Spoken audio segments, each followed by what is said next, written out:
In the opening scene of the story, we are introduced to Lorenzo Vitali, a crime enforcer, who is driving to his private winery in Sicily with his grandson. When they arrive, Lorenzo tells his grandson to stay in the car while he cautiously enters the building.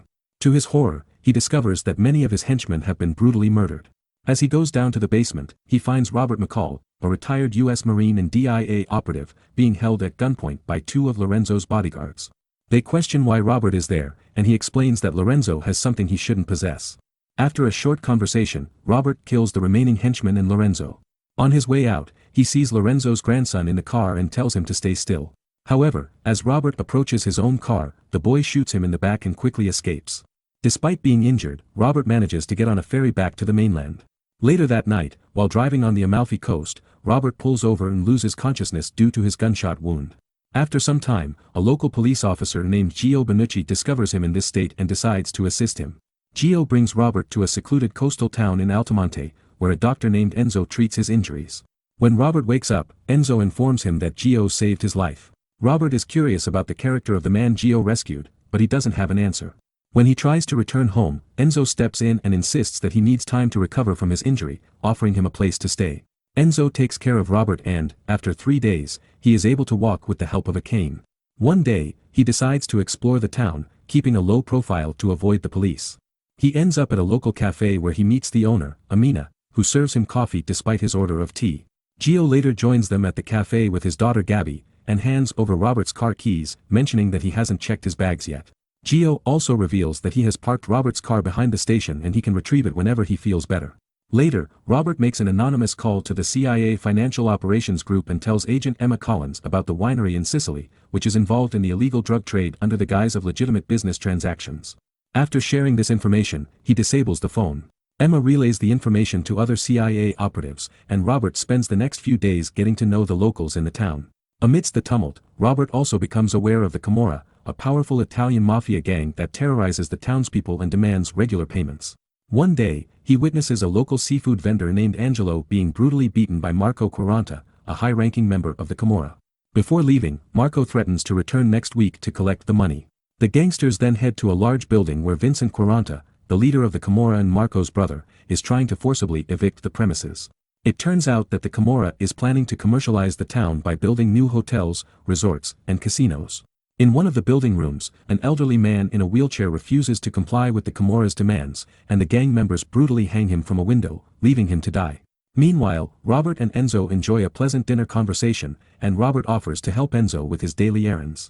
The following morning, he goes to the market on Enzo's behalf and visits Angelo's shop.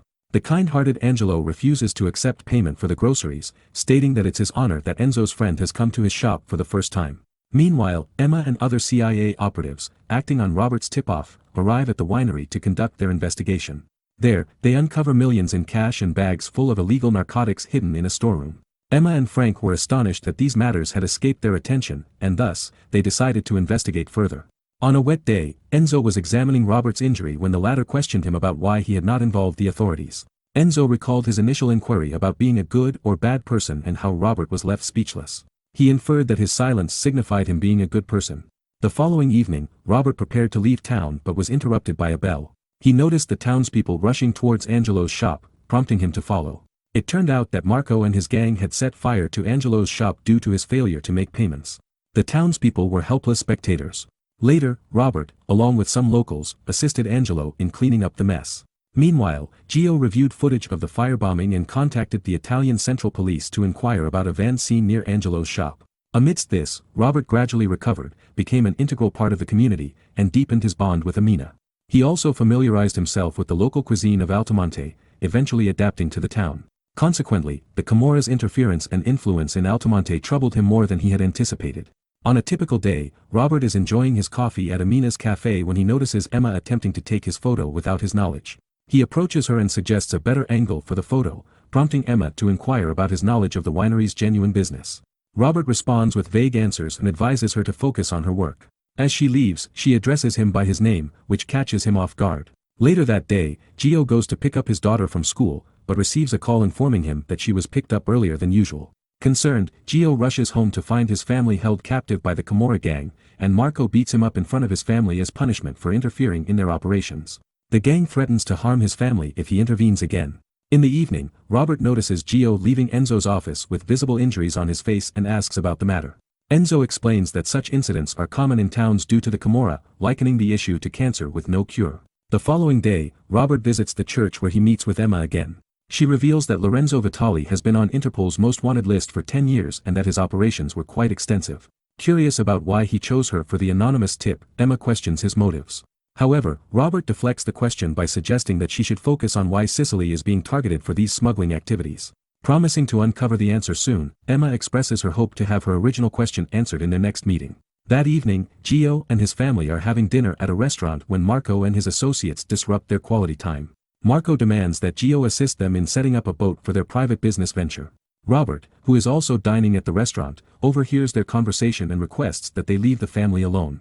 In response, Marco threatens him to stay out of matters that don't concern him. Unfazed, Robert expresses his growing affection for the town and its people. He then urges Marco to take his business elsewhere and warns him of the consequences if he doesn't comply. When Marco ignores the warning, Robert twists his shoulder and locks up his hand, causing him to scream. He then orders Marco to leave his gun on the table and exit the restaurant with his men. Later, the enraged Marco plans to return with his henchmen and kill Robert. However, before they can carry out their plan, Robert drives a van through two of his henchmen and engages in a brawl with them.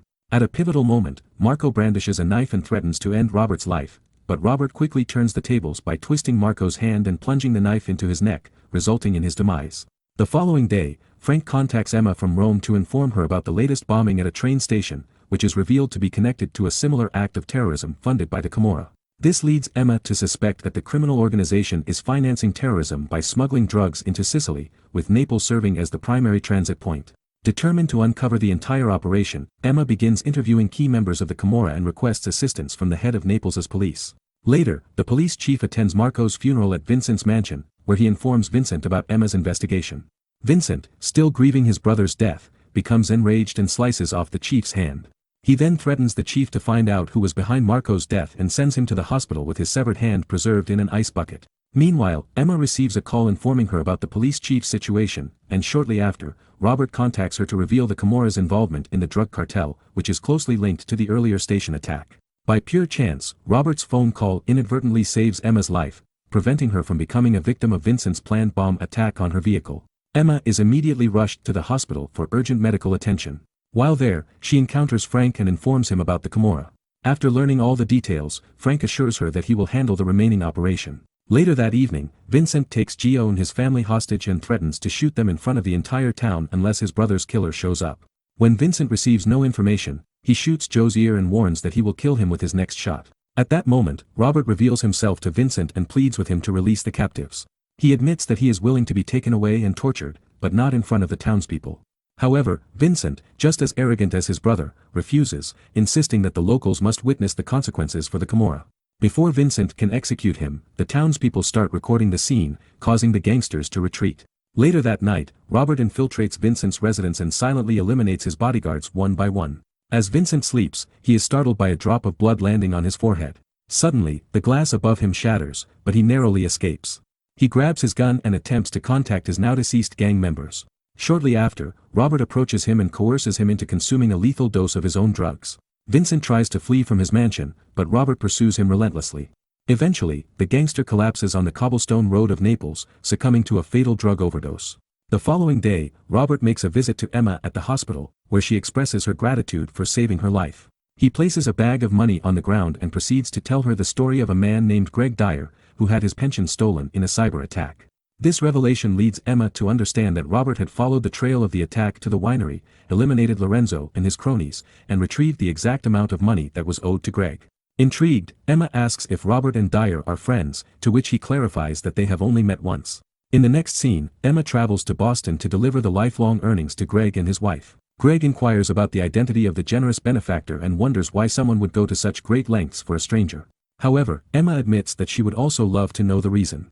After she leaves, Greg happily instructs his wife to unpack everything since they no longer have to sacrifice their home. At the CIA headquarters in Langley, Virginia, Frank presents Emma with a package containing a diary and a note from Robert. To her surprise, it turns out to be her mother's diary.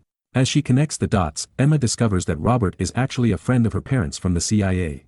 In the final scene, the residents of Altamonte celebrate their victory in a football match, with Robert participating in the festivities as a local. Please like and subscribe to see more movies like this. Thanks for watching.